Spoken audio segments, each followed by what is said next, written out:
Поларните температури кои што ја зафатија државата им направија проблеми и на одговорните во некои од училиштата во Кочани.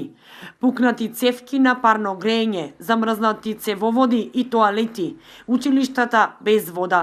Големи штети претрпеа дел од училиштата во Кочани за време на ниските температури деновиве. Одговорните не сакаа да коментираат околу настанатата ситуација, само кратко одговорија дека до датумот на продолжениот распуст ќе се обидат се да биде под контрола и учениците да ги дочекаат во добра организираност и подготвеност со поправка на целиот парно систем и санирање на штетите од пукањето на цевките.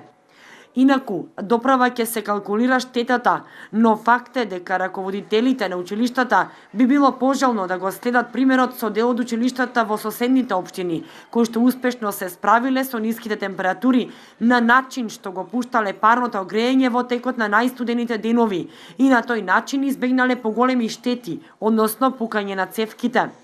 Но како и да е, сепак, цела среќа во несреќата е што поради студот и ниските температури, како и поради грипот, по одлука на Комисијата за заразни болести, зимскиот распуст за учениците е продолжен за 5 дена, односно наместо до 18 јануари, распустот е продолжен до 23 јануари, па одговорните ќе имаат доволно време да ги санираат штетите.